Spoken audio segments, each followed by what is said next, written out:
Hi, I'm Austin Wintory, and this is the Game Maker's Notebook. Long time coming chat today with Neal Acree, who has a many years history with Blizzard writing music on basically all of their major franchises in tandem with their wonderful staff lineup of composers. We get into all of that and bookend the conversations with his absolutely fascinating and wonderful and inspiring stories working in television. First, at the early part of his career with the composer Joel Goldsmith on Stargate SG-1 and subsequent projects, and then most recently with the unbelievable Critical Role talented team on The Legend of Vox Machina. So conversation that goes a lot of different places, a lot of great stories, and kind of culminates in a wonderful and poignant and inspiring tale of embracing the quiet moments and finding your own voice and doing a thing entirely for yourself just to know that you've done it. It was a great chat. I hope you enjoy.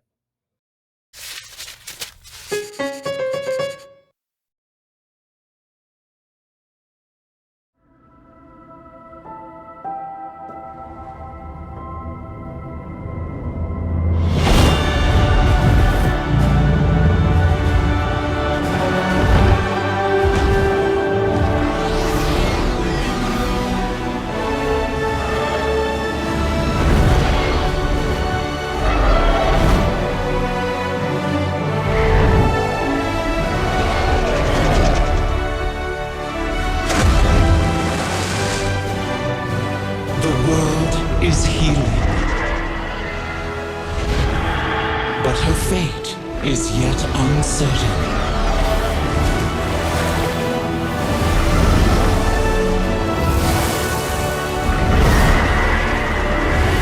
Together, we shall be Azeroth's protectors once again. Here, the new age of dragons shall begin.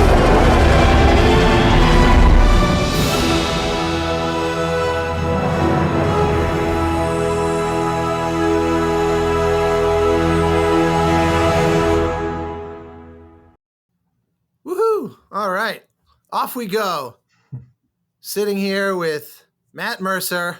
I genuinely, I've seen you without any facial hair more than with, but because we met and you were pretty beardy, I can't unclasp my brain from that. Like it's just like a phase. Like, oh, he's clean shaven right now. It's been years, I feel like, but according to Facebook, it's been almost exactly 3 years, and I haven't that's not too bad. haven't updated any of the social media profile pictures because who wants to take promo shots during the pandemic? Just.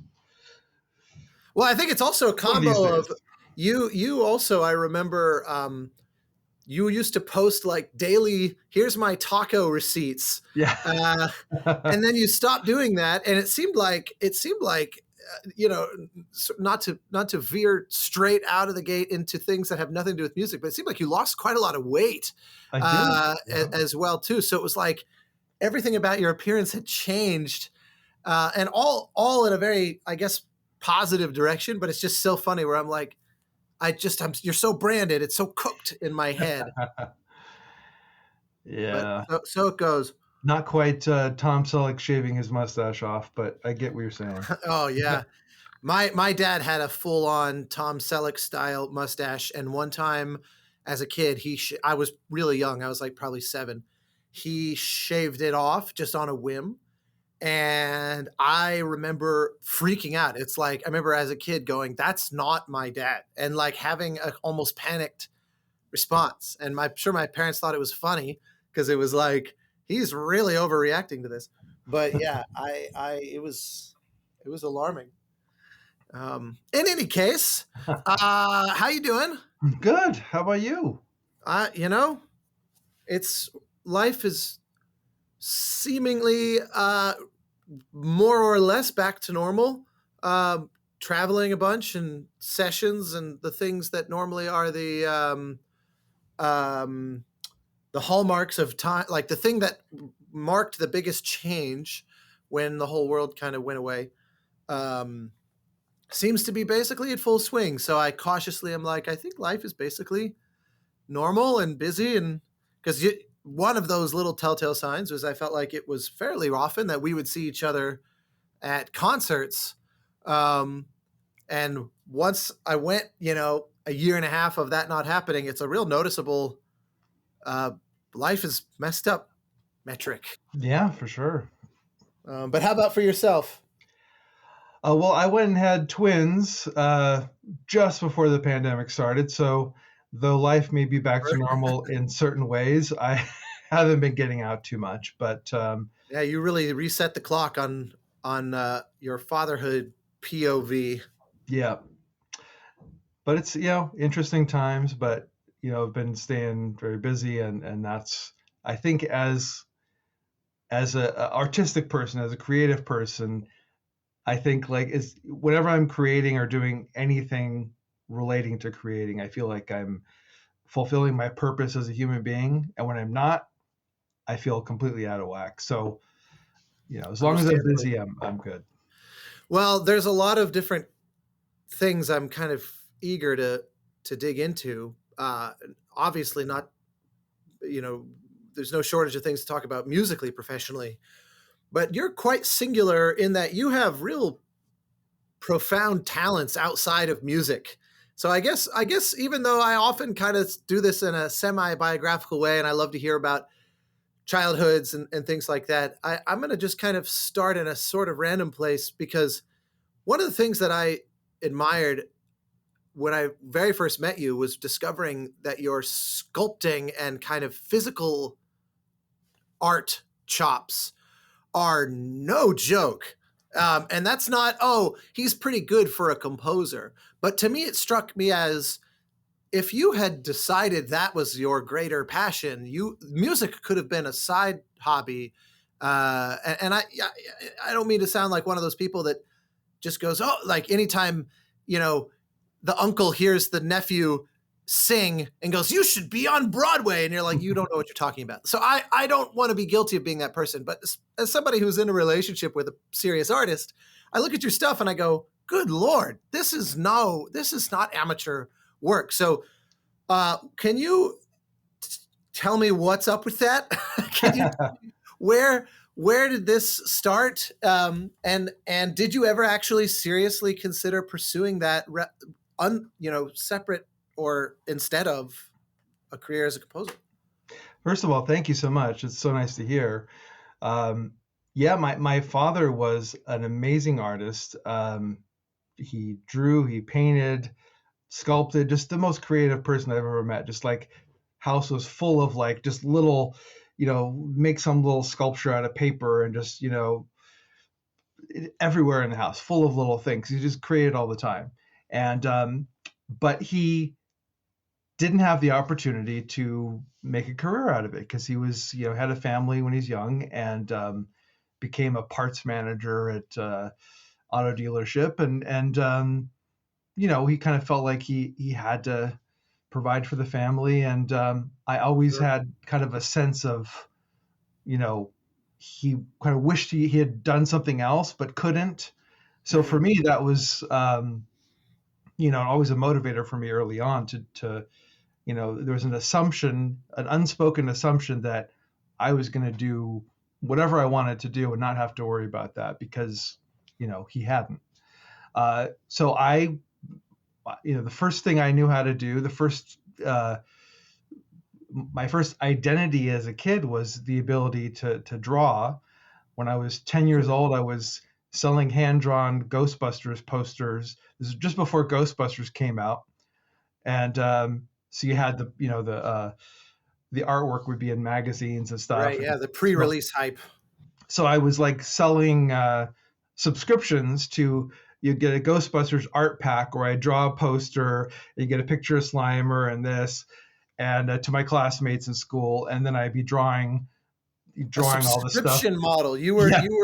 you were art as a service before that was a thing.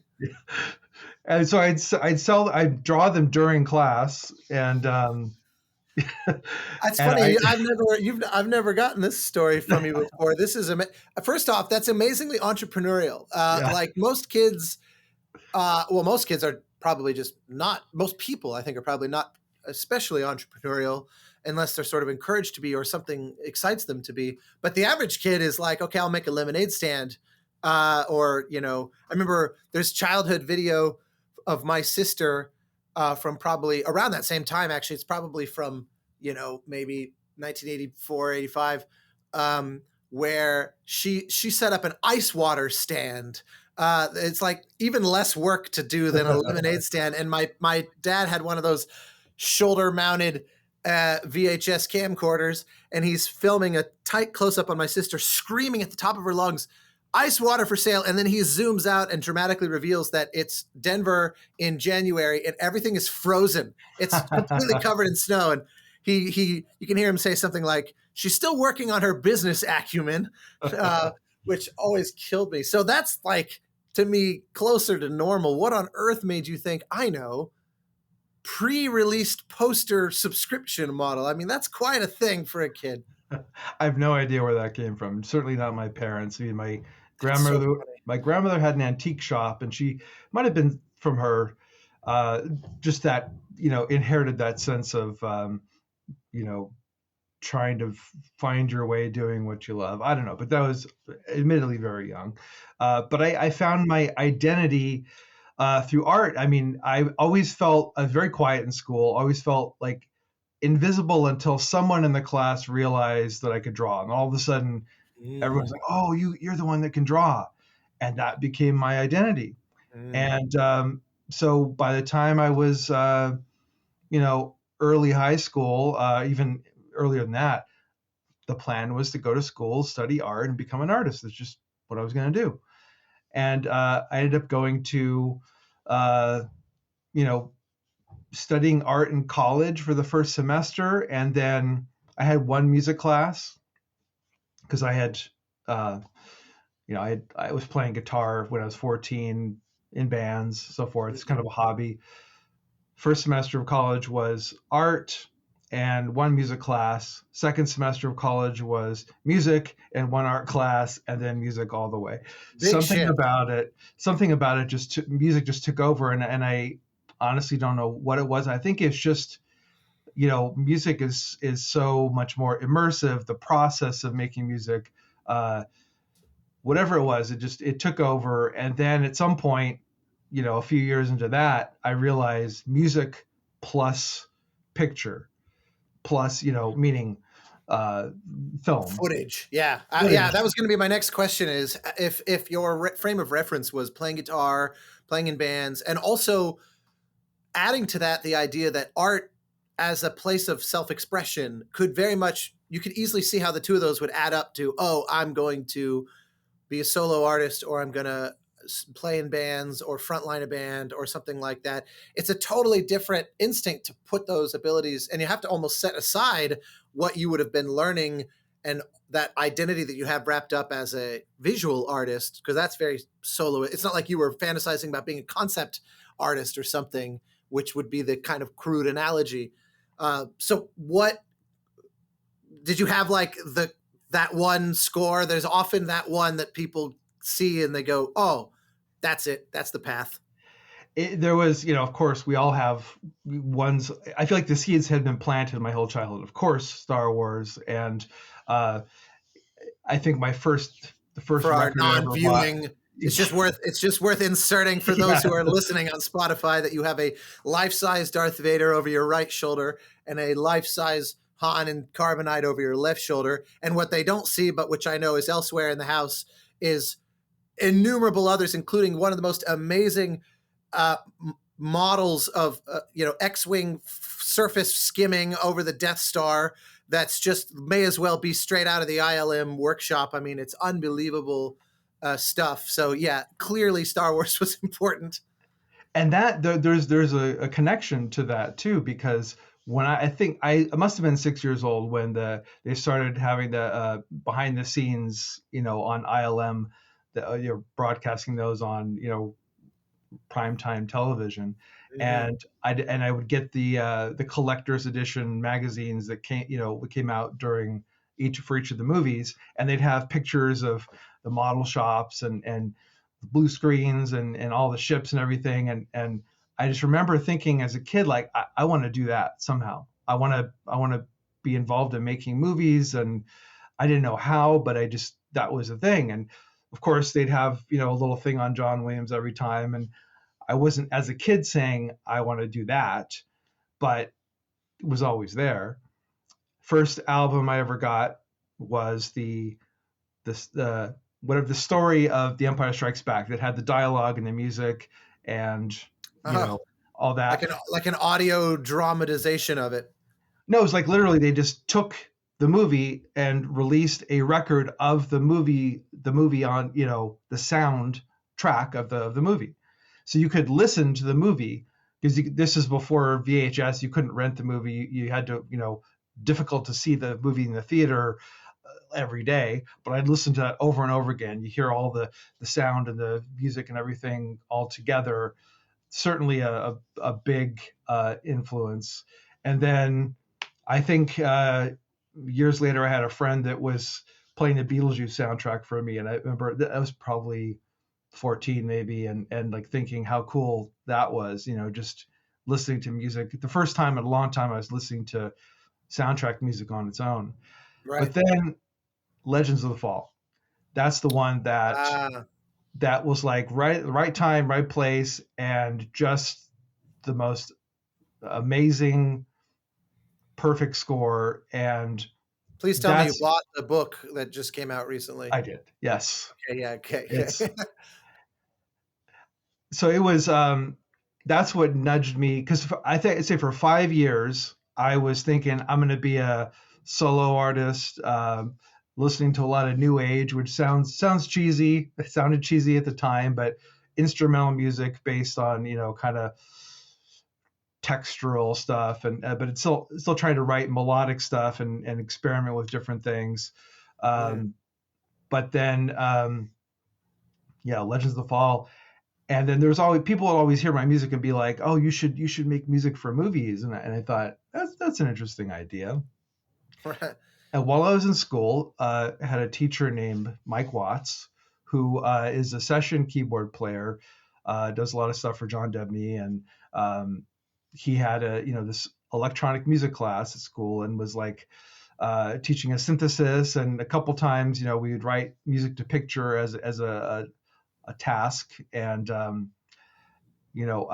I kind of get some basic ideas of what it was about. And then he would invite some of the overachieving students to go to sessions with him, and I said, sign me up for that. So I first thing we ever did was like the first thing I ever did was like a karaoke session, and had a bunch of musicians would sit around, they'd play karaoke tracks, and I think he was just testing me out to see if I'd be cool in a studio situation. Wow.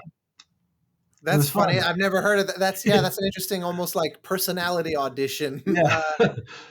Interesting. And then the next session was, I think it was Batman the Animated Series. Oh my God! What an introduction to the world of scoring. That's unbelievable. And next one after that was the movie Turbulence. So Shirley Walker. You were on a Shirley Walker pattern here. And she came over. I was sitting behind Mike's synth rig at the back of the room, and she came over and she said, "Welcome to the big time," and gave me a wink, because she knew me from the TV sessions. Now this is a big feature film. And then, but there was John Debney's Liar Liar session. Todd A.O. He brought me to that, and that was standing in that room and meeting all the musicians and meeting John. There was this moment that I said, there's something that became very real about it, like seeing how down to earth everyone was, how much fun everyone was having. I thought, I gotta do this somehow. Mm-hmm.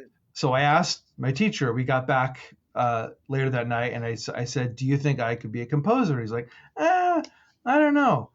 It's you gotta really want it." And he was kind of just trying to. I realized years later he was just trying to make sure that I wanted to do it no matter what, and wasn't going to do it because he told me I could do it. And I think there's a lot. I mean, that's actually a bit of pedagogical mercy, because I think there's a lot of students that go, they go through the motions, they score the stock clips, they learn Pro Tools, they do all the things, and they think, I've done my part. Now hand me a career. And Yeah, yeah, for sure. somewhere along the lines, the music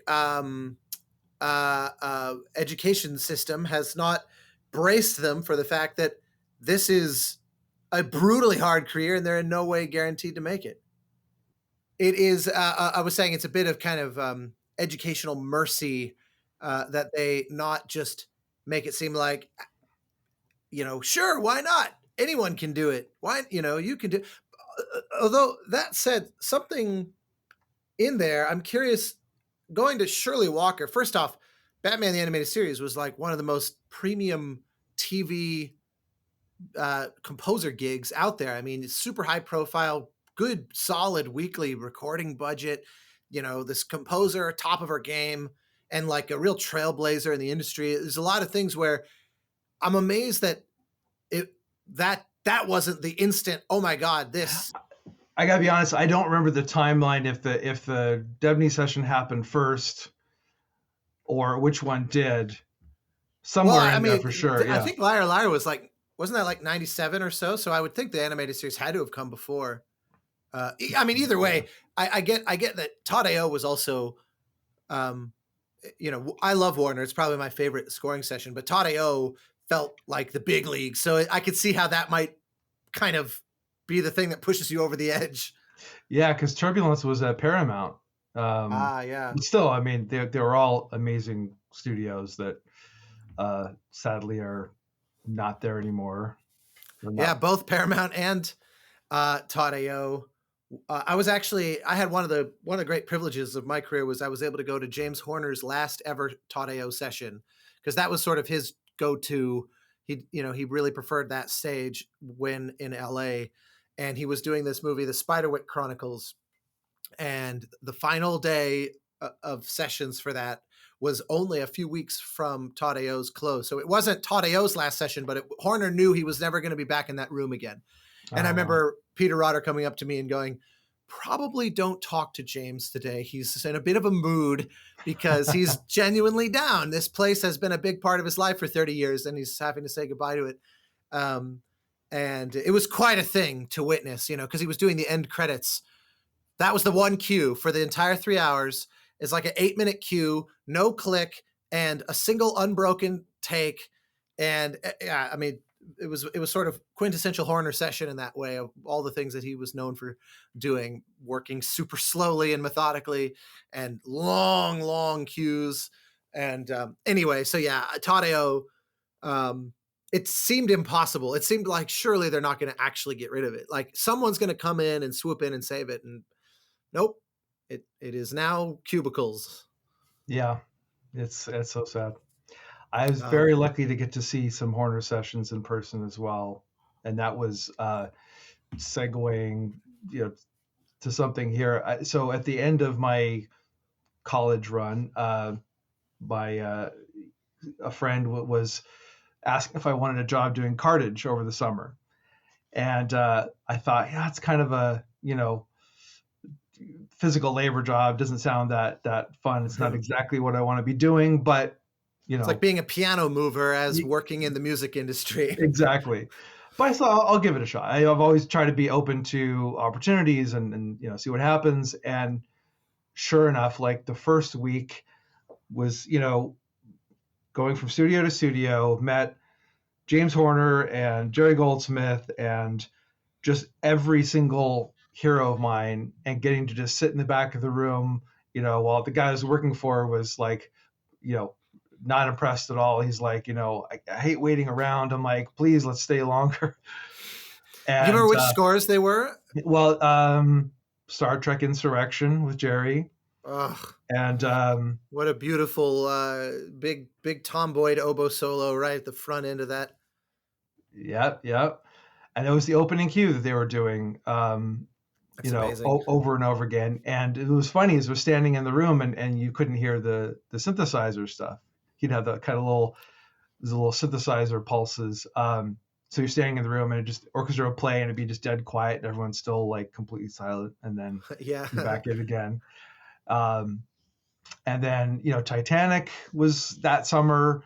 Uh, You went to a Titanic I session. was sitting in for like at least a couple of weeks, almost every day. And that was at that point I had made friends with the Ian Underwood, who was the keyboard player for Horner.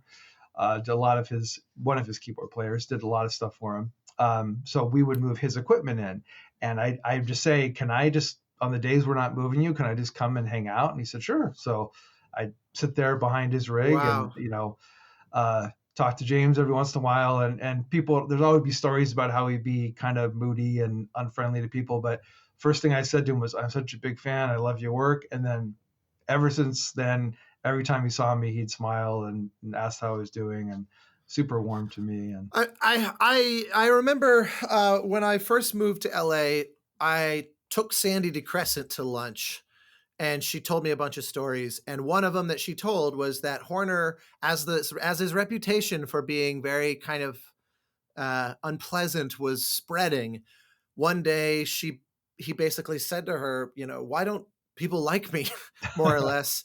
And she said, because you're not a nice person. And she said, to his credit, he took it to heart, and really became a different person after that. Because I was at Avatar and at Spiderwick Chronicles, and I had the same impression. I didn't really interact with him much because he was working, obviously, and who was I to say anything? But I remember thinking, there's no way the musicians could dislike this guy. I mean, he would periodically just stop, say, "Everyone doing okay? Should we take a 10 early?" Or like, he was thinking of their well-being in a way that was very obvious. And I kept thinking back to that thing where I think if it had been 10 or 15 years earlier, it would have been like, this isn't good enough. We have to, and it would have been a very kind of bristly. And so I love that. It's like what you're saying is very kind of concordant with what I'd heard. And I love hearing these other perspectives of people who say, oh yeah, no, actually he was really, he was kind. And of course, who wouldn't like a fan? but yeah, of course. but still, that's great to hear. And Titanic, I mean, my God, so much gets swept under the rug on the fact that the song took over the world so much. But that's just such an incredible score. It really Absolutely. is such a feat of musicality. And so much of the score wasn't used. That's the thing I think a lot of people don't realize is there was a lot of these, big action sequences that had score going through them that they dropped it in favor of sound effects, or even like the string quartet playing, and Mm. not necessarily a bad thing for the end result. Obviously speaks for itself, but I remember there was a couple cues that I was sitting in the room, and then I watched the movie and I'm like, what happened to that cue? And Wow. I I think didn't they're on even know the about there being big significant cuts like that. That's pretty amazing. the second, they released a second album, more music from Titanic or something, and Right, I I remember. think they're on that. Yeah. Um, that's incredible. Did you have occasion to interact with Jerry during Star Trek? Yes, I met him in the hallway, and at that point I was working for his synth guy, Nick Vidar, and so I see Jerry in the hallway, and I said, "Excuse me, Mr. Goldsmith, I just want to say I'm a big fan of yours." And he said, "So I'm a friend of Nick's." That's what I said, and he goes, "Nick has friends," and he just kept walking, and it was like, That's such a Jerry Goldsmith story. exactly. At the time, I didn't realize that was like so consistent for him. And then I ended up meeting, Jonathan Frakes like Oh, months wow. later, um, and he saw that I was looking at him, and he reached out his hand and said, I'm Jonathan." I said, "Thank you," and he just had this look that you've seen What? in all the Riker memes, that kind of, you know, Yeah, what a smooth response. yeah. I remember once the composer Eric Whitaker told me once that he was teaching high school music, I think, or like, yeah, it must have been high school music. That can't be right. Maybe. Oh, I bet it was. It was like, because whatever it was, This is well before his career was kind of off and running, and he was, successful in any sense. And he was teaching at a school, and Jerry, I guess, would have had a grandkid at the school, and he saw Goldsmith come to like pick up the kid or do something, and he ran out into the parking lot, And he got so flustered. He goes, "Mr. Goldsmith, you're my biggest fan." And Jerry just looked at him and did a kind of head tilt thing, and then just didn't say a word and drove off. He goes, "That's the one and only time I ever met him." And I thought that was so. Did you interact by chance much with Kenny Hall, his music editor? I met him a couple of times, but not. I wouldn't say I really knew him at all. He's somebody I wish everybody had the chance to know. I never met Jerry, but Kenny was like an uncle to me. We became really close, and he was just the best. And he loved Jerry, thought of him as a big brother. He was one of the only people that had only good stories, because Jerry was also famously a little cantankerous. But I do envy. I'm grateful I never met him, because to me he remains this kind of deistic, like non-person. He's just this embodiment of all things I admire. But I also can't help but just how wonderful to have been able to see him work, at the office, as it were. So what a cool experience. Was there any others other than Star Trek? Oh yeah. Well, Small Soldiers and Oh, nice. it's around that time period. The one with Robert Redford, The Last Castle.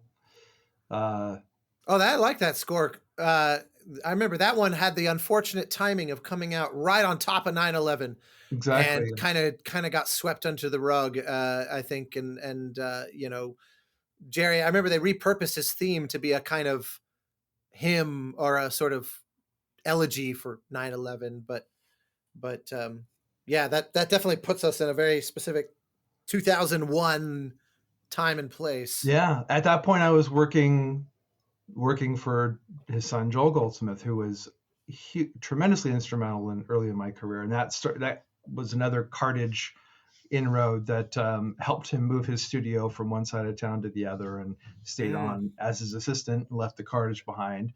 But you were talking about Jerry, like while I did have that initial meeting was very gruff, once I started working for his son, it became a whole different relationship. And he'd come over for, family gatherings and stuff. And when he knew that I was working for Joel, he kind of treated me completely differently. And it was, Sure. I felt like it's a good feeling to know somebody that's known for being so gruff to have them be, warm to you. And there'd be times where Joel would, and Joel knew I was a huge fan of Jerry, so he'd take advantage of every opportunity to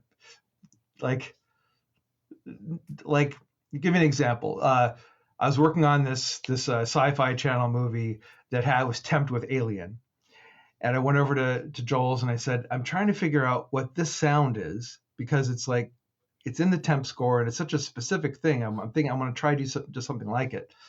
And he goes, "Hold on a second." Hits speed dial speakerphone. His dad answers the phone. He goes, "Hey, Dad, what's this sound?" And he plays it. He goes, "Oh, yeah, that's like a didgeridoo being blown in a bucket of water." All right, thanks. And he, just right on tap. And then another time we were watching Rudy. Joel got this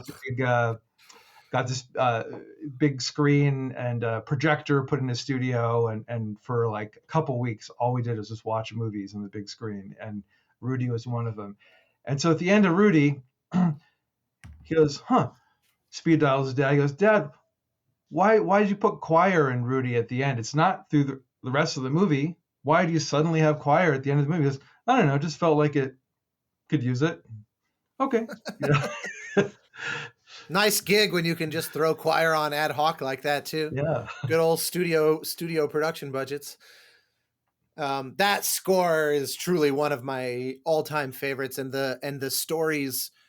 I remember they had this almost mythology around the sessions, that it was like the whole orchestra was crying, and Jerry got a standing ovation when they finished the big final game cue, which never happens, because like you mentioned, the musicians on a daily basis, they're playing, especially in the 90s. Just think of that era where you've got Goldsmith and Williams and Horner and James Newton Howard and Hans Zimmer and Danny Elfman, and then there's like the new guys like Goldenthal and Gabriel Yared and but there's still like holdovers of, like Hamlish and the I'm trying to think who would have been. Think Can't remember when. Bernstein. Yeah, Elmer. Yeah, of course, absolutely. And Can't remember when Miklos Rozsa's last score was, but I think he only died in like '95. So it's like there was this era where it was a real changing of the guard, and also the '90s was like one amazing score after another. I mean, it was just like what an incredible period of that was. So the musicians took it a little for granted, like it was their day job, and like I got another 5 days of Horner, we're just doing Legends of the Fall or whatever, kind of thing. Um, and and so for the musicians to have given Jerry a standing ovation it was like this rare treat. So one time, thanks to Kenny Hall, music editor, I had the great fortune of being able to meet the real Daniel Rudiger Awesome. and spend an afternoon with him. And I said this, and he was always supposedly in the booth when this happened. And I said, "Can I just ask if this story is true?" And not only was it true, but I asked him, "Is there even a way to describe the feeling of your life's greatest triumph being put to screen?" And first off, put to screen so beautifully and just from a filmmaking standpoint, so lovingly, but to have arguably the greatest composer ever just pour his heart and soul into it and just knock it out of the park, and see that everywhere around him, people are going, "This is a whole other level for you." I said, "Is there even a way to describe that?" He basically was like, "No, there just simply isn't." It was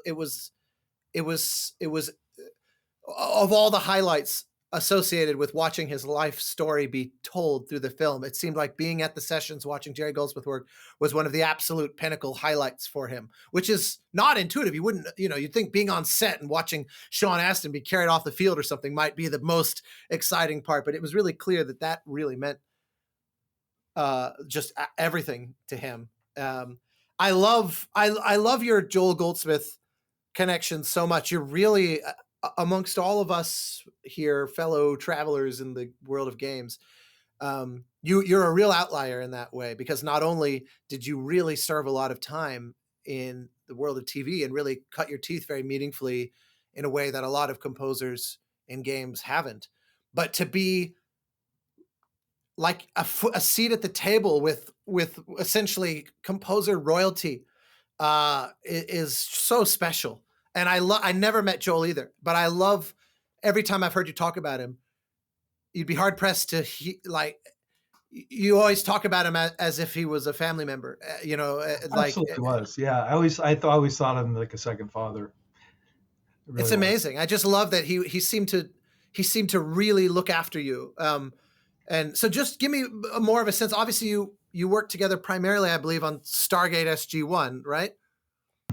Yeah, I mean, it started with I think I started working for him just like a couple years into the Stargate SG-1 run, and he would have films come through, and he did Call of Duty 3 amongst those. And he's a real, just like his dad, just a real like say blue collar, just like real like kind of craftsman, like go in and work all night. And he liked to he would procrastinate a little bit at the beginning, and we'd be up all night towards the end. And I always remember thinking, when I start doing my own stuff, I'm gonna do it a little differently. But he would do it like he just he's a dramatically underrated composer. I think it's very talented, and to have to come up in Jerry's shadow. And while that, I'm sure that the name opened plenty of doors for him, it was always like you got to live up to this name and this legacy. And he had his own style. He came from more of a rock background. He produced rock albums early, and he did some mixing on TV shows, and came from more of an audio standpoint. But as a composer, he taught me so many things. And that's really, that was my music school is started working from pretty young. And taught me about, simplifying melodies and how to develop a main theme, mixing and the technical aspects of things. Would always tell me the shaker sound was too loud. That was a constant thing that would come up.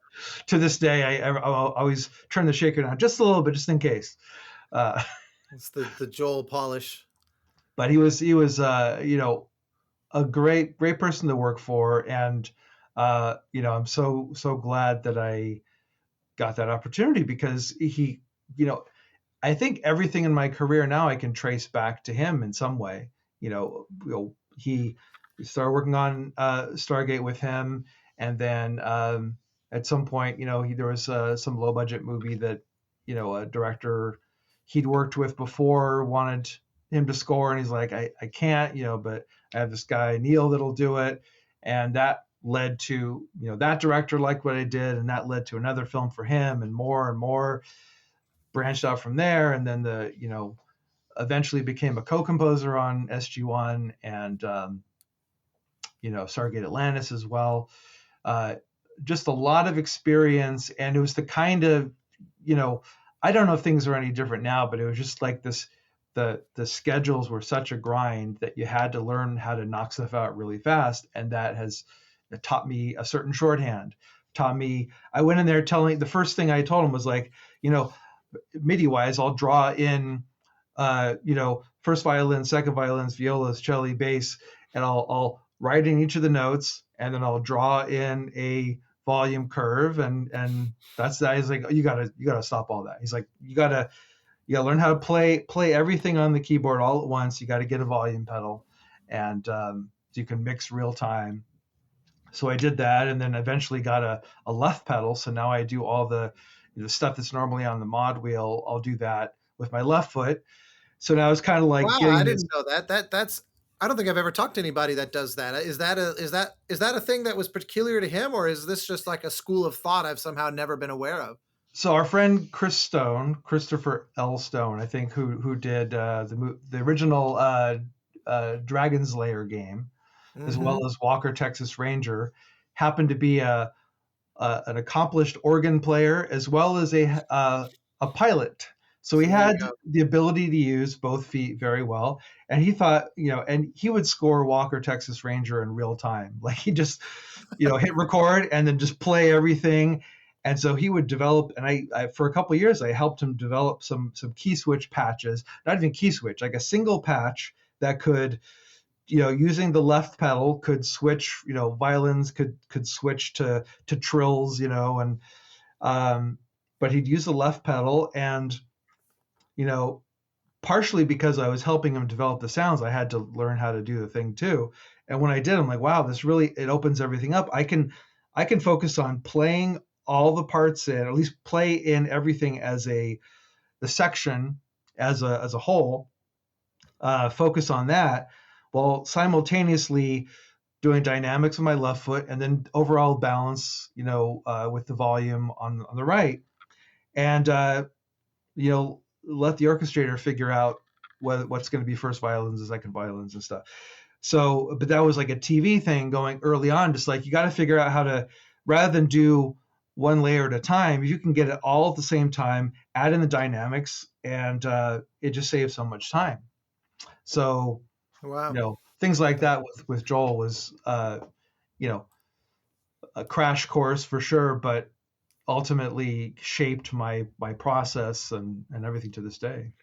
So if you say that your career can essentially be traced back to that, does that mean that there's some kind of connective tissue between your time there with Joel to your entry point into the game industry? I mean, obviously you mentioned that he scored one of the post Giacchino Call of Duty games. And so do you credit that as the moment? That might have been either after or around the same time and completely unrelated. So there was a point, I think 9 years into my career, and at that point I had done 20 films and was a co-composer on SG1.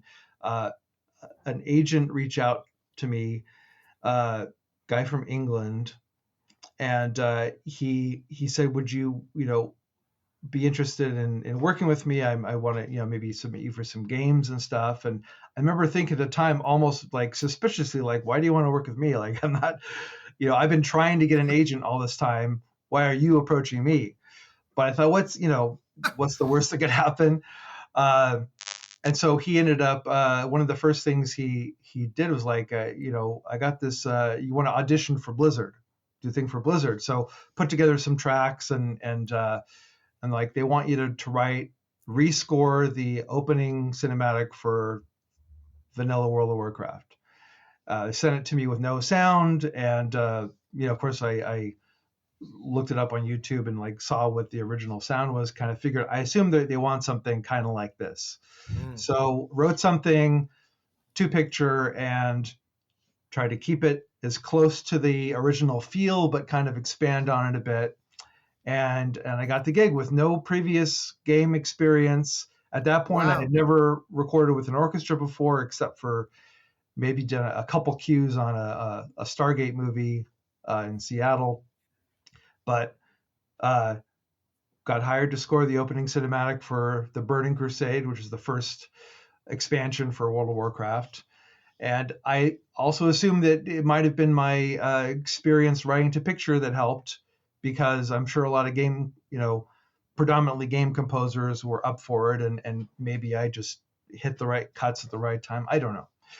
But, very lucky to jump in at that level.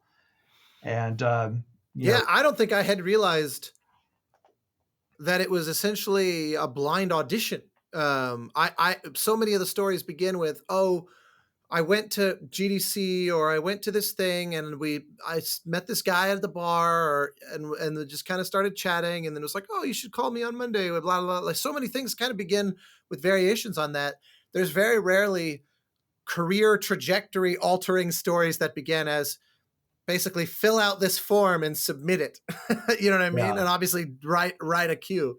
That's incredible. Was this like, because Russell would have been the head of the music operation at that point, right? Does that mean that he like had um, put out this call or like, because I'm just amazed, like how, because I always think of him as as very hands-on and very involved, and obviously writing a lot of the music as well. And so it's amazing to me that an agent could kind of just find you and connect the dots that way. That's Well, there's to zoom in on that story even closer. There was a producer who they were doing something for another project, and they wanted Rob Dugan of the Matrix, Woman in the Red Dress, track, fame, electronic artist who liked to blend orchestra and electronics, and so my agent was representing him at the time, and they said, we're interested in working with Rob. Can you, get us a quote from him? And I think he was like, I want $1 million and I want my name on the box or something like that. And this story has been, told through several people, so I'm not sure if that actually happened. But impression I got was it didn't work out. And they're like, well, thank you for getting us in touch with him. As a thank you, if you have anyone else in your roster you want to send some, music over, please do. And I happened to be on the roster, and it kind of got me in the door enough that they were familiar. They had listened to the music, and then they happened to have a project coming up, and got a chance to audition. And the audition is so important, as you just to get to a point where they're willing to ask you to write something rather than just throw your demo out the door before they even get there. So whatever tracks I had sent at the time, and that was right after Lord of the Rings, so probably a good amount of that sound had made its way into some of the Stargate music I was doing. So they, got a chance to audition and got the gig from that. And yeah, it's funny, like it wasn't like instant game composer. It took a while and a lot of, GDCs and, continuing to work with Blizzard over the next few years, different projects. And well, yeah, I was gonna say you've basically got your fingerprints in essentially everything they've done since then. I mean, it's a solid 15 years where, yes, of course, you're not the only composer, and I wouldn't dream of misrepresenting it otherwise. But I mean, you really are so interwoven with all the massive successes. Blizzard was always one of those companies that just astounded me. That as someone who grew up obsessed with StarCraft and Warcraft 2 and then Warcraft 3, I remember I was obsessed with EverQuest, which is why I intentionally didn't touch World of Warcraft, because I thought I there's just only so many hours in the day, and I have a hard time enough of as it is putting down EverQuest. So I steered clear. But then, all the subsequent, StarCraft 2 and Diablo, and then the fact that after all that, they're like, we're gonna throw our hands into the shooter space, and they make Overwatch, and it's like instant success yet again. And you're kind of, in my mind, you're all over all of these. Maybe peppered throughout is more accurate. You know the inside story more than I do, obviously, but it just seems like you became one of their absolute most trustworthy go-to people, such that there hasn't really anyone who's played any Blizzard title for the last damn near 20 years has heard your work prominently. Is that a fair assessment? I mean, it really seems like a golden client for you. Absolutely a golden client, and you're absolutely right to say that I was definitely not me doing everything, and sometimes, especially in the game industry, credit gets, people want to assign credit to things because they want to have a face, to the music they're listening to, and there are so many talented people, especially on staff there, that do the real, brunt of the work. But I've been very lucky to be involved on some of the cinematics that were the higher profile things, and get to be involved in tentpole moments, and yeah, I'm very lucky, and they've been a great client, and just so much of the last 16 years of my career has been games, and due in big part to them. I want one of the things that I always remember being curious about, as someone who, we met, I don't know, at least 10 years ago, and have shared stage together, many times, where you're doing any one of a number of Blizzard pieces, but most of the time I was doing Journey stuff. And I always remember thinking, especially because I knew the Joel Goldsmith connection and the Stargate background, and I always remember thinking, you do an incredible job at fitting within a larger fabric, like something like World of Warcraft. I remember once having lunch with Russell. This was probably 7-8 years ago. And at the time, there was like between 40 and 50 hours of music within World of Warcraft, and pretty much all of which is recorded and mixed and produced at the highest level. And so, I mean, it's just the sheer volume of resource commitment is staggering. It's probably double that now, if not triple that. I mean, it's like there's so much there. And but point being, your role is an interesting challenge, because it's like there's a jigsaw puzzle with 50% of the pieces kind of there, and they're going, now we need you to add in a bunch of throughout, where you're not creating a sound from scratch, but you're also doing no favors to just emulate what's already there. So that's its own challenge. I'm curious to hear you.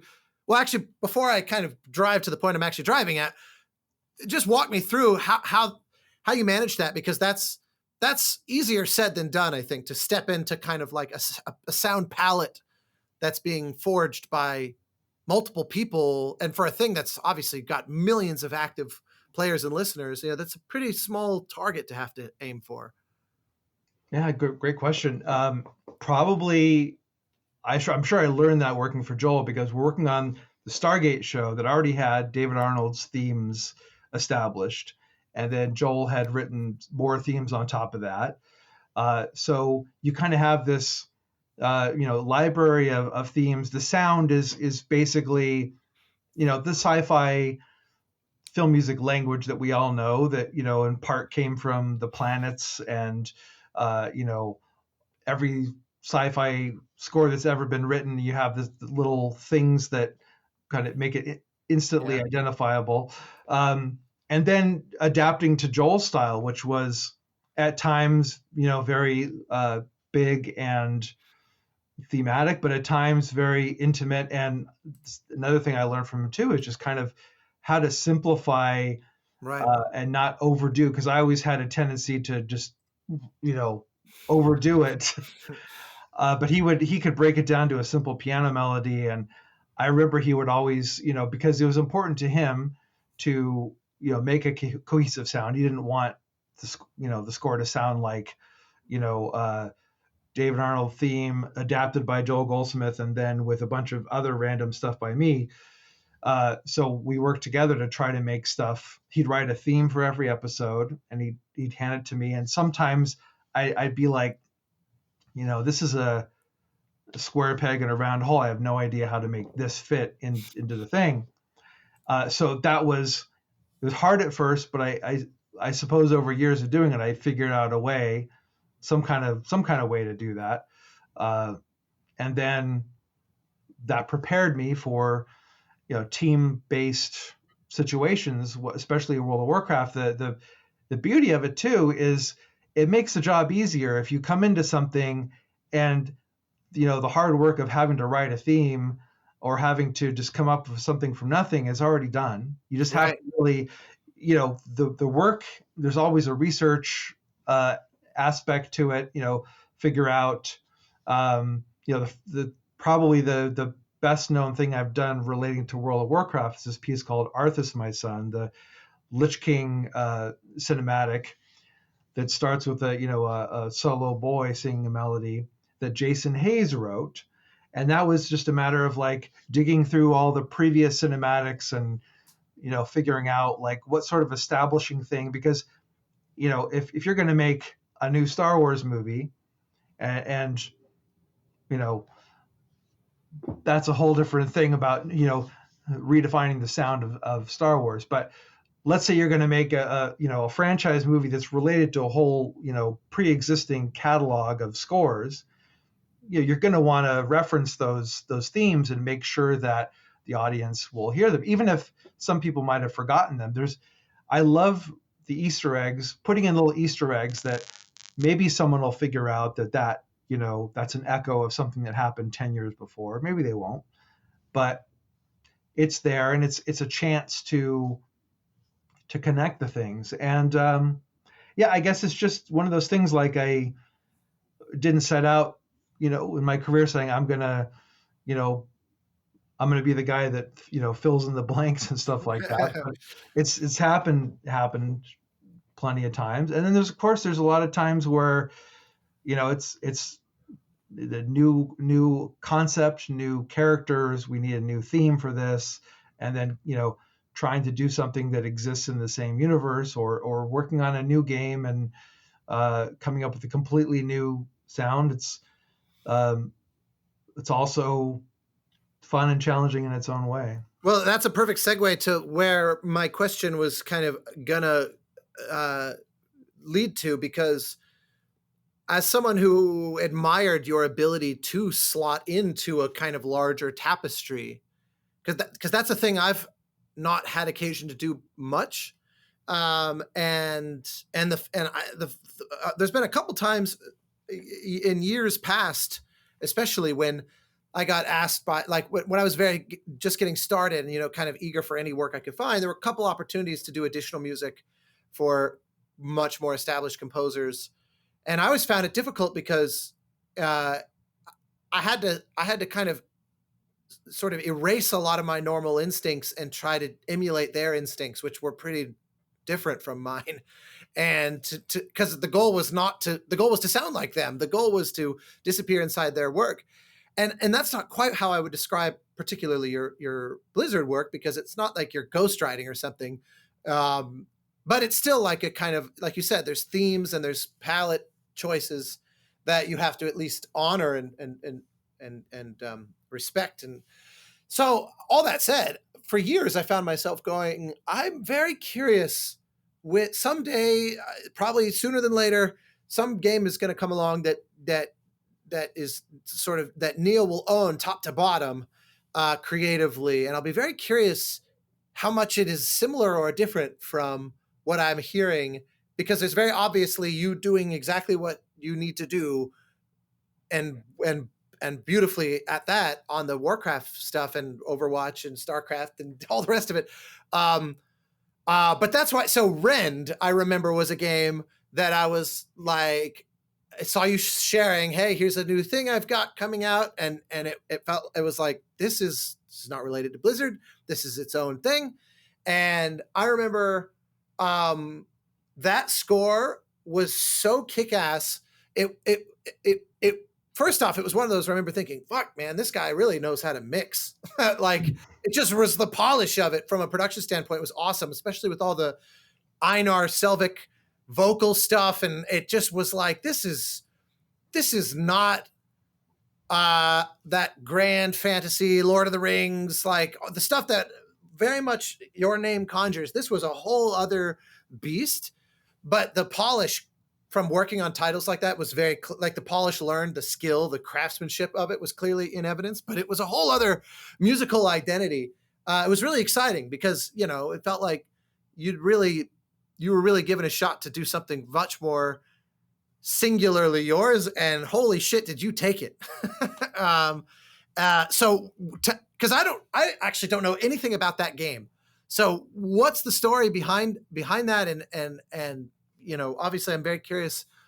Einar has become, you know, he's everywhere these days, but I don't know that I knew who he was until you did that score. Maybe I'd come across some Wardruna music videos because they tend to be very memorable and viral. But he's like, I mean, God, it's like Ubisoft kind of discovered him, and now he's a fixture of Assassin's Creed lately, and he's just kind of everywhere. And I felt like you were one of the first folks to sort of bring him into this space that I'm aware of, at least. So what's the story there? What bring me up to speed on Rend?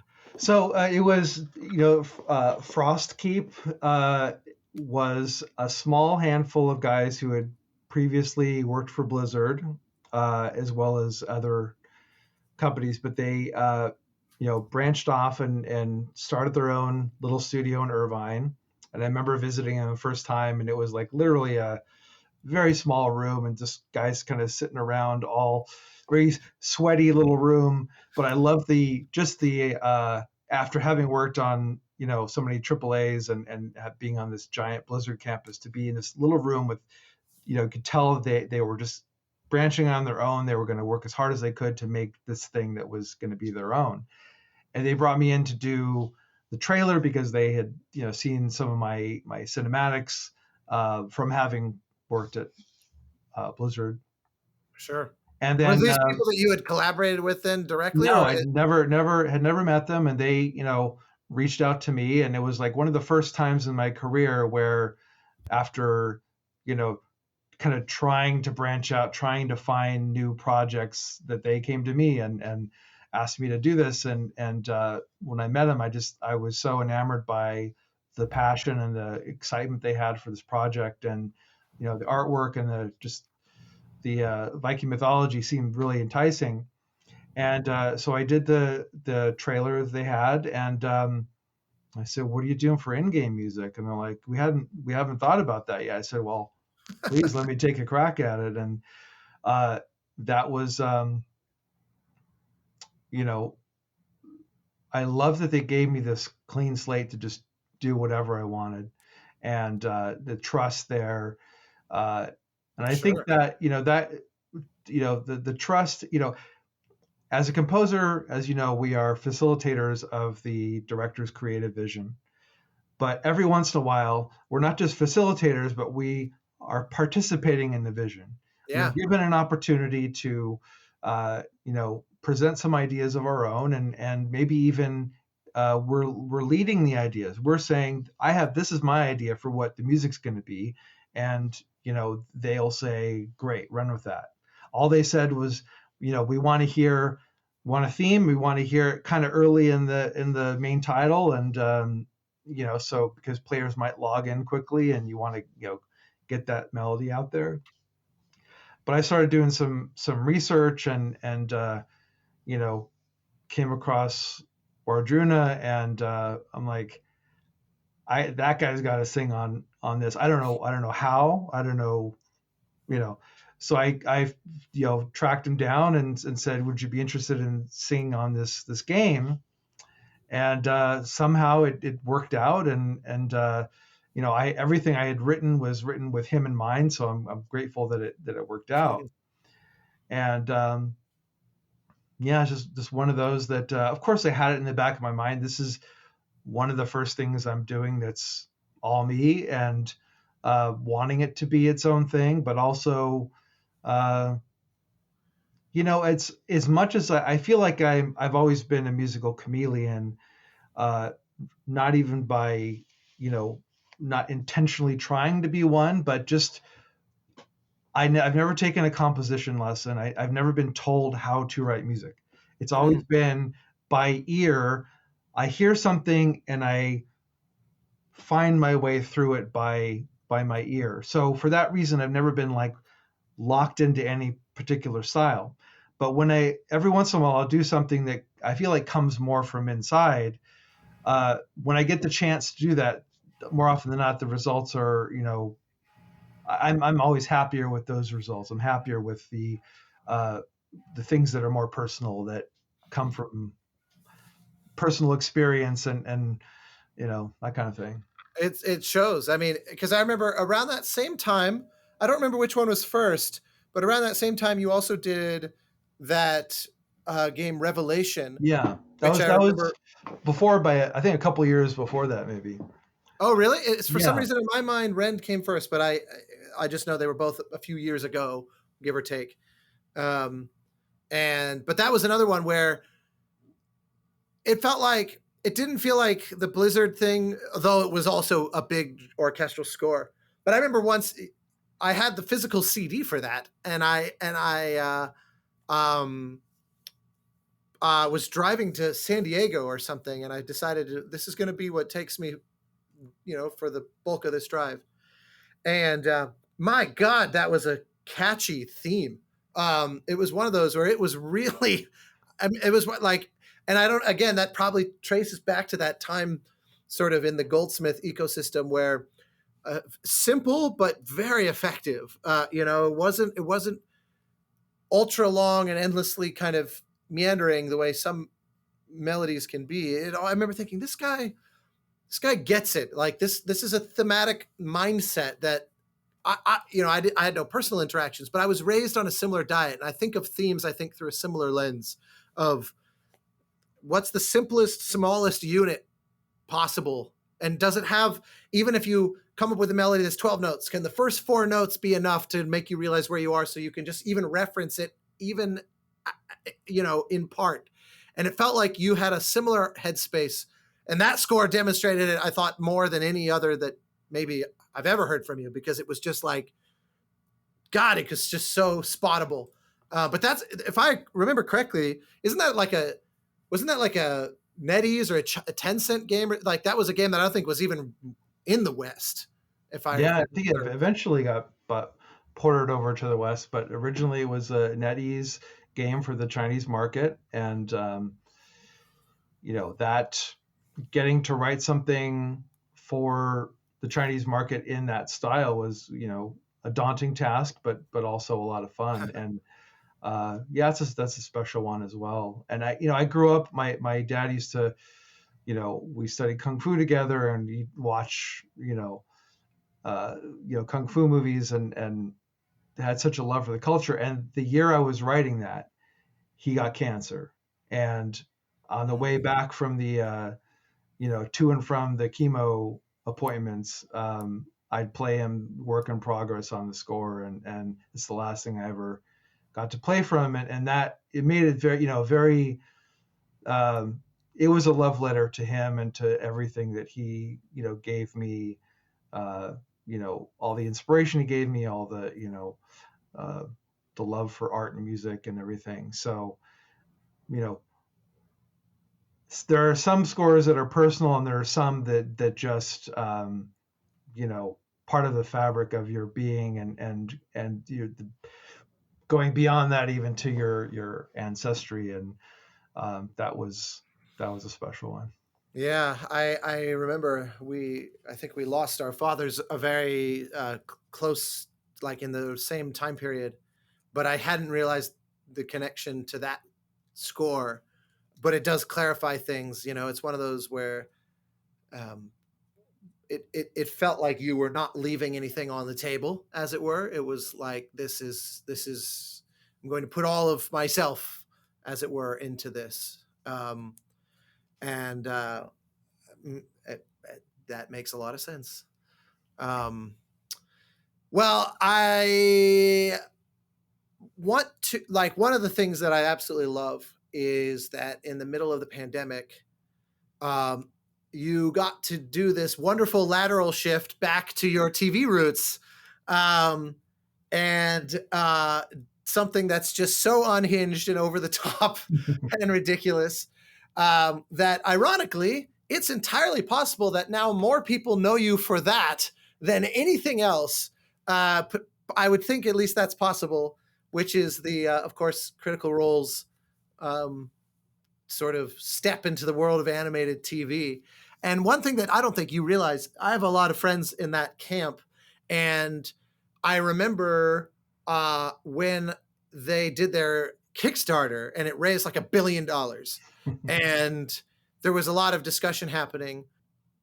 A mutual friend, I think, pinged Travis and said, "Do you have any plans for music on this? Because I could introduce you to a buddy of mine if you don't." And he goes something to the effect of, I'm probably misquoting this, but he said something to the effect of, so we weren't sure what we were going to do, and then this Blizzard guy. I remember that's the way he described it. Immediately, I was like, I bet I know exactly who that. They basically was like, there's this guy that's like essentially a fan of the show, and just like walked in with this armful of amazing material to be like, I'm a fan. I know what you're doing. I know what it needs, and I'll prove it. And I already wrote some music to showcase that I know what it is. And they were all immediately like, sold, instant. So that was basically his way of saying, thanks, but we're good. We're set. And we're stoked. And so I remember thinking, I have a suspicion. And sure enough, a year later or whatever it was, the behind the scenes start rolling out into the world, showcasing your big, grand or orchestral contribution to the world of Critical Role. And it was just so awesome to see. And what I loved is that it's funny how it's sort of bombastic orchestral music simultaneously as earnest fantasy and like heart, but also it's also like interwoven with the kind of hilarity of it all. Just tell me the story. I mean, you were obviously already a fan. Were you a big D&D guy? Like, how did that even come to be? Yeah, I mean, I was, when I was 12, I was obsessed with D&D and, RPGs in general. I collected a bunch of them. I had the Star Trek role-playing game. And oh, awesome. Yeah, I mean, and then, at one point, got to work with Laura Bailey on this song for World of Warcraft called "Daughter of the Sea," and I remember I knew she did a voice for World of Warcraft for the character Jaina, but I didn't realize she could sing. And then she came in the studio and sang this song for us, and it's a song that I kind of arranged and co-produced, but was written by Logan LaFlotte and lyrics by Robert Brooks, just for the record. But she came in and just knocked it out of the park to such a degree. I became an instant fan. I said, I gotta, find everything out about her, and led me to Critical Role. And like, this is D&D. This is, some really awesome voice actors who I've worked with indirectly, in the game industry. And yeah, I mean, Matt is obviously like extremely attached to the whole Blizzard ecosystem, very noteworthily as well. So it would have seemed, it's actually funny that it took that to pull you in, since they were kind of right on the edge of your world for so long in that way. Yeah, and I'd actually met the entire cast, at a BlizzCon one time, the entire cast minus Laura and Travis. But so I'd like indirectly like met and written music for the voices of a lot of them. And so I was a fan, and then every once in a while I'd hear my music pop up in their, in the live stream, and Mhm. always felt connected in a lot of ways. And then the Kickstarter happened, and I'm like, I've never known, like, there's never been a project that is so far up my alley. One is it's, you know, love D&D, love role playing games, love every member of the cast, just love what they're all about. Um, it's a TV show that I have, roots in, and that I've been wanting to get back into, looking for an opportunity to get back into. It's got such a wide range of emotions, from comedy to horror to action to fantasy to everything, all things that I've done at one point or another. And it just felt so far up my alley. And I said, asked Laura, I said, I'd love to be involved in some way. I don't know how. Just, you know let them know that I'm interested. And they I think I talked to Sam, and it was kind of like, I felt like they were very happy that I reached out, but weren't quite. There wasn't like a, hey, you got the job right now kind of thing. And then, as before the Kickstarter even ended, I was just like, I really want to. I really want them to at least know what I'm seeing for this, just to make sure that they even understand, like, what I'm trying to bring to this. And what And you're capable of bringing. I mean, they don't deal with composers all day, so they yeah, wouldn't make assumptions about anything, I would think. yeah. So, wrote a demo, and thought, it is like, there's the Your Turn to Roll theme. It's the song that opened every episode. And I thought, why not do an orchestral arrangement of that? Something that's, big and sweeping and orchestral, just as a way of saying, imagine this for the show. Yeah. So, Well, I think that did also that. very crucially, as a lesson for younger composers out there who might be listening to this, that's also a wonderful lesson in really knowing your audience. That's such a classic thing. People go, "Oh, I want to audition for the next, Doom game, so I'm going to write a big dramatic orchestral score," or "I want to audition for the next, Overwatch 3 or 4 or whatever, and here's my crazy Mick Gordon heavy metal music." It's like, you're not going to meet much success if you clearly demonstrate that you don't consume the product you are pitching for. And I think the savviness of taking their theme and giving it this kind of loving treatment, it might have seemed obvious to you, but the number of composers I meet who express frustration over their demo success rate, often I go, "Well, how much homework did you do on the client beforehand?" And it's amazing how often they're like, "Well, I don't know. I just figured they would think this is cool," or whatever. It's like, yeah, but people have very different definitions of what's cool, or even if they think it's cool independently, there's also the question of what's right for this. So I just want to, single that out as an important lesson not to be glossed over. But continue the story. Yeah. So, I mean, I wrote the demo and thought, well, I got to record this with an orchestra, because, that's the only way to really convey what I'm going for here. So, I'm not the first person to record orchestra for a demo, but it's just there's things in the samples you just can't, that aren't Sure. going to sell it. So It's also a the only way. gesture. It's Yeah. also very clear statement to them that you are not fucking around. Yeah. Well, I mean, I wasn't trying to be heavy-handed with it, or showboating or anything. It was just felt like the right thing to do. So sent him that, and along with a little video clip of the orchestra playing, and it seemed like it would be a good way to just kind of convey the excitement of real players playing it. Sent it to them, and said, you don't have to use this, or you can use this in your promotional materials. This is just a gift for considering me, because I knew at the time that I had some, in some ways, I've heard some people say, oh, of course, he's got all these credits and this and that, but I hadn't done TV for a long time, and I didn't feel like there was any guarantee that I was going to get it. So I genuinely just said, you take this, and I just want you to know I appreciate you considering me. And then I just forgot about it. Of course, that it was very well received, and they were very thankful for it. But I knew that wasn't like instant. You're instantly hired, and I just walked away, and like I've done with every demo I've sent, do the best I can, send it, and then move on to the next thing, and try not to think about it. Although, admittedly, this was one of those that like Yeah, a lot easier said than done.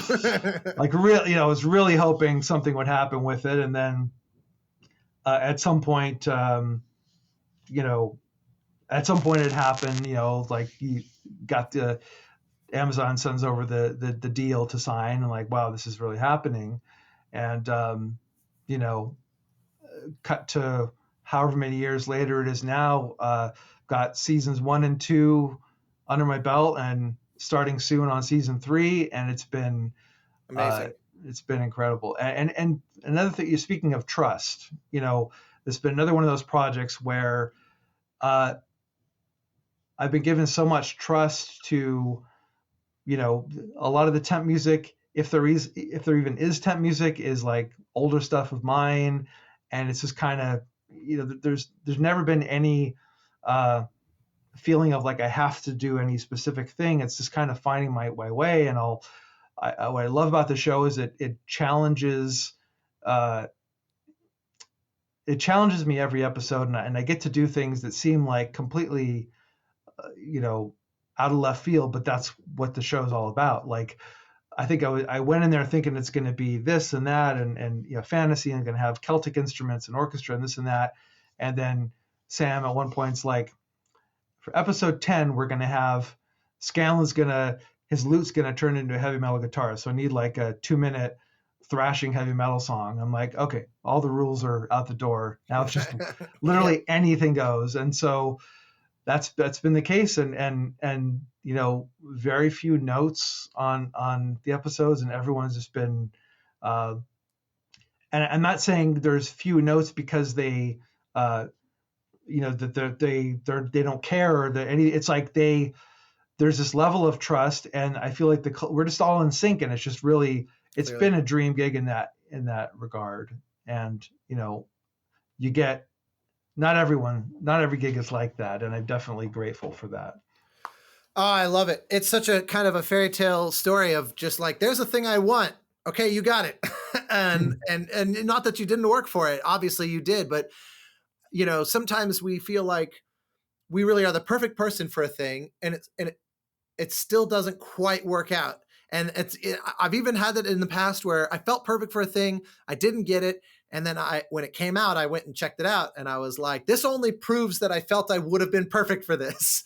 And there's a frustration there, and it's just inevitable. But yeah, I mean, I thought it was so much fun, and the score is a big part. I mean, it's not like tucked away in the mix, all buried and impossible to really parse in the context of the show too. It really feels like, no, the music is supposed to be truly felt. Michael Kamen once said something like, I want to write music that's actually heard. Like the goal isn't to disappear invisibly in the background, but to actually participate in the storytelling. And I think that your work on that really does. So I just love that. I have one last thing I just want to, if only mention, if not ask about, because there's another thing of yours that I really love. I particularly love just sort of symbolically what it represents. But when you released the Velvet Machine, first off, I love that the cover art showcases some of your freaking just unbelievable work as a visual artist and sculptor. These crazy instrumental kind of sculptures that you have made, that you've showed before. It's just so amazing. But setting that aside, I just love that you shared very openly online as it was preparing to come out that, this was a thing that was like decades in the making, and it was something coming from a really personal place. And you really invested in, I mean, you really it wasn't just, here's my little thing, and then I'll release it just so it's done. But you even recorded AFM, if I remember correctly. Yeah. Like, you really In fact, isn't Mike Lang on that? He is, yeah. Oh yeah, God, that just makes me so happy. I had forgotten that, and suddenly I kind of triggered my own memory just now because yeah, that's so special. And so anyway, I just would love to hear you say a few words about kind of what prompted you to finally bring over the finish line a thing that was kind of gradually being chipped away at after all those years. And it's worth. I encourage people to go check it out because for somebody who is so whose whole career is built on like grand orchestral statements, it is so not that. And again, the production chops are astounding. I remember listening to it, blasting it here in the studio when you first sent over the mixes, and was like, "Holy hell, that is a mix! I wish I could mix that well." And so, anyway, I'm just open-endedly anything you want to say about it. It just seemed like the perfect note to end on because, as personal as Revelation and Rend let you be yourself, and obviously as much as the Vox Machina let you really kind of come from I'm built for this. Velvet Machine is truly yours, and I just seemed like the perfect note to end on. Yeah, thank you for the grand setup. I had as I mentioned, for a few years before I decided to become a composer for film, I wanted to be a recording artist, but never actually released anything. For when I was 17, I made a cassette of songs, that I would always, draw my own cover art, and that was half the fun for me. And then when I was in college, I made another album called Eclipse. Actually, the name of the group was Eclipse, but it was just me. And the album was called Voyage, and it was just a collection of songs that I was kind of just using the equipment at school, just to experiment and kind of, come up with songs, but never actually released anything. And then over the years, I would every once in a while I'd get enough downtime where I'd be able to hear my own voice. And it's difficult when you write music for a living to be able to be quiet long enough to be able to hear your own voice. But it would happen from time to time. And over a course of 14 years, I built up this little kind of catalog of half-finished songs. And at some point, I don't even know where the impetus came, but I said, I need to finish this. I need to actually put these out. And started working on it, and, gave myself a deadline. I said, I'm going to record, strings at East West Studios, AFM, and I'm going to have Mike Lang play these extremely simple piano parts just so Mike Lang can play on something I did because I hadn't been able to find the right thing. So it was this wonderful opportunity, and I got to conduct it. And, it took me a couple more years to get it out. And it was sort of like the beginning of the pandemic when, everything kind of slowed down a bit. That's when I finally got over the finish line. But, I didn't realize at the time, like, just what a challenge it is to, when you're doing something just for yourself, to figure out, like, with what are the rules, what makes this song finished, or what is this song? You're just coming up with these ideas that were all kind of complementary in some way. How do all these pieces that were written over 14 years, how do they relate and come together as an album? And then, the electronic side of things kind of became something that joined some things together that I hadn't previously been envisioned that way. But the other thing too is when I'm not working, when I listen to music, I'm usually listening to like synth pop from the 80s. I'm not, listening to classical music. I'm absolutely nothing against classical music, but when I'm trying to just, cleanse the palate, I'm listening to, stuff I grew up with. And so this was kind of like channeling that voice that I never really had a chance to put into any kind of recording.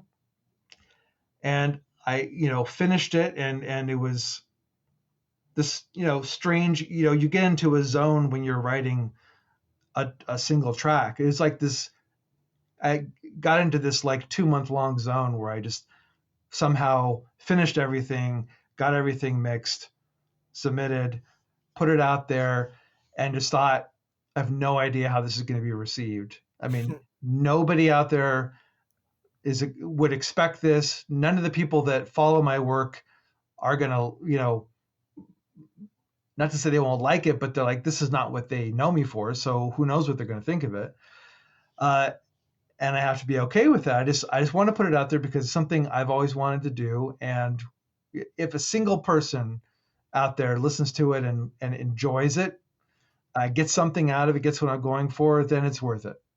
And even if they don't, it just needs to get out of my head. It needs to get out there in the world, and I can finally say that it's done. And one of the hardest things in art is starting something and finishing something. Getting past the blank page and actually starting something. But then my biggest challenge was always like, you get a half-finished idea and I never go back to it. How about I go back and I finish it, put it out there in the world, and it can say it's done. And, luckily enough, it was well received and people liked it, even though it's just so dramatically different than anything else I'm known for. But it's funny, like when you talk about like things you're known for, I'm only known for what I'm known for because that's what I've done more of. That's what's out there the most. Isn't by any means what who I am as an artist. It's just another side, and it's probably the most personal side. Like if I hadn't been, carried off by film and game music, of which has been an incredible gift to be able to do that, I'd probably be doing stuff like that, just a little more, electronic song driven stuff. And I'm glad I got the chance to put it out there, and it took so much out of me that it's hard to imagine ever doing that again. But I'm sure at some point when things quiet down long enough for that voice to be heard again, I'm sure something else will come about. Well, I that is beautifully stated when you said in the moments of quiet you hear your own voice. And a lot of people regretfully look back at the early days of the pandemic right now and say, I had this chance, that moment of quiet, and all of the internet was telling me, hey, now's your chance to take up painting or cooking or whatever, and I didn't do it. And obviously we all confronted that hurdle in our own way. But for you to have let that moment of quiet or comparative quiet see this long gestating thing over the line, I thought was beautiful. And I just always, as a composer who similarly aspires to a certain amount of chameleon and variety in my work and in my writing, I always admire when somebody kind of says, you think you know what I can do, but let me just show you something completely out of left field. I just never not get excited about that. So bravo. Dude, thanks so much for indulging all my stories and so much of your time. And I remember once I scored a film that I was excited to work on because the director of this film had been the screenwriter of Small Soldiers. And I said, anybody that was in orbit in any sense to Jerry, I want in my life. So I will happily do your film. It ended up being a wonderful indie drama, but it didn't matter. I was just like, that's secondary. So especially even on a ostensibly game music podcast, indulging all those stories of Joel Goldsmith and Jerry Goldsmith, I'm really appreciative, because those are guys whose legacies are yes, of course, primarily through their work, but the personal stories and the kinds of guys they were, especially to those that they kind of let into that inner sanctum, are stories worth preserving. And I'm really, really grateful to have a little taste of that here. So for all of it, thank you so much. And hopefully we'll see you again soon. Thank you so much for having me. This is so much fun.